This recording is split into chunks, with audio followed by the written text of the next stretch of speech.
May God bless your life in a powerful way. I have a word for you. Pay close attention. The Spirit of God brings to you these words. I would like to talk to you about shame. The shame I felt for a long time in my marriage of looking for help. Christiane and I, as we spoke several times about it, we had problems in our marriage in the first 12 years of our marriage. Not because it didn't have a solution or because it was too hard to overcome those problems. And we had that mentality. Don't wash dirty linen in public. So all our problems we kept behind closed doors. Our fights, our disagreements, our bad days, everything stayed at home. And we never looked for help with anyone because we thought like this: are we going to bother other people, or are other people going to know about our problems? No, we need to learn how to solve this. This is a couple's problem. We need to learn to solve this. Yes. In a certain way, this was a mixture of ignorance, pride, and shame that led us to suffer way longer than we should, because the shame of looking for help was greater than the intelligence, the humbleness to say, with not knowing how to solve our problems, so let's do something before our marriage ends. In fact, we only looked for help when our marriage was about to end. When she told me, I cannot handle this anymore. To go on like this, I'd rather divorce you.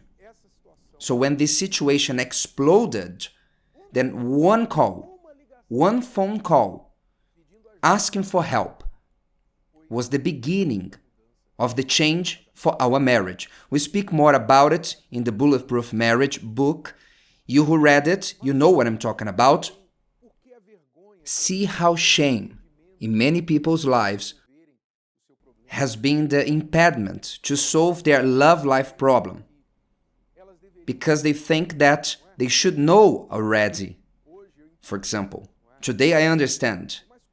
But how did Christiane and I, who got married, she was 17 and I was 19, how could we solve an adult problem when we were still young ourselves? We needed guidance.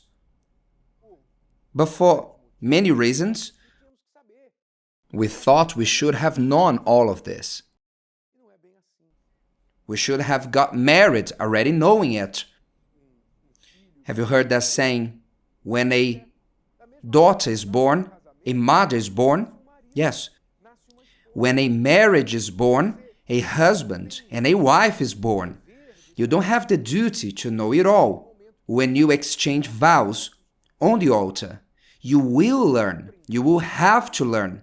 Just as a new role you take over, or a new job, a new company, any new thing you do, you can have theories. You can go to university. The doctor does the university course, but at some moment, they will have to cut open a body in practice. They will have to do their work in a hospital. They will have to learn in practice what they've learned from the books.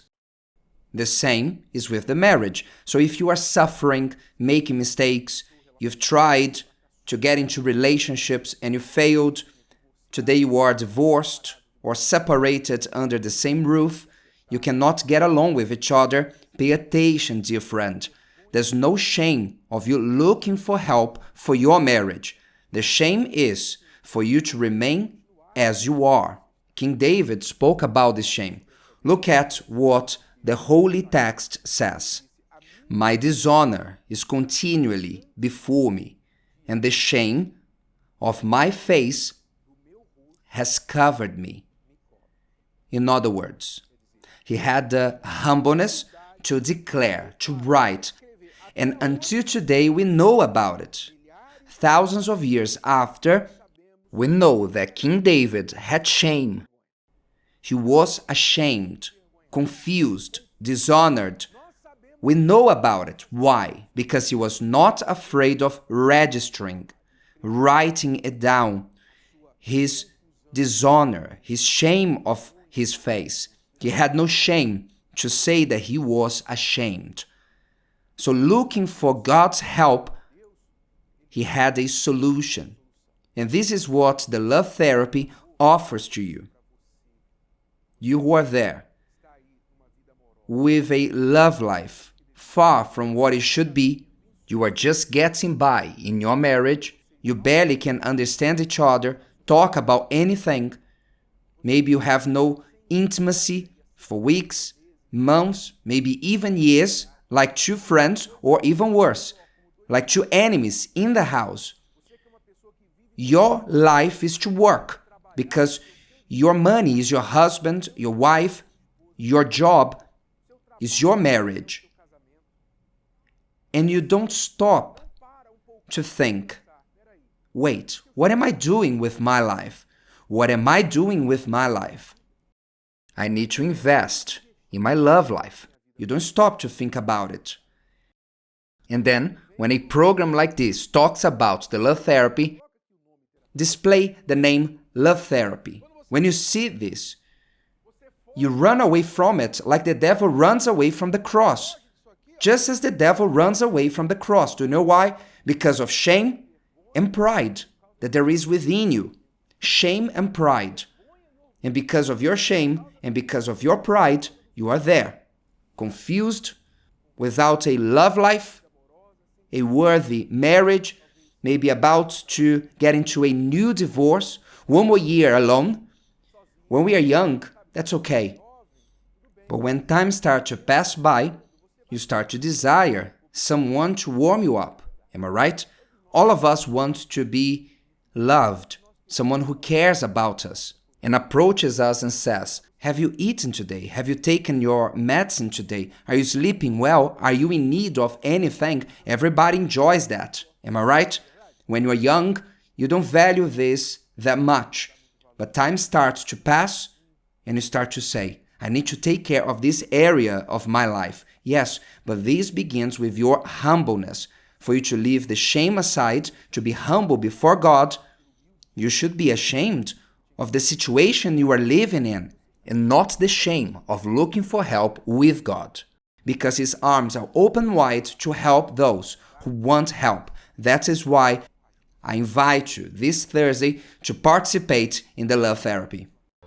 If today's video helped you and you know someone that could benefit from it, share it with them, and if you haven't subscribed to the channel, you may do so now. See you later.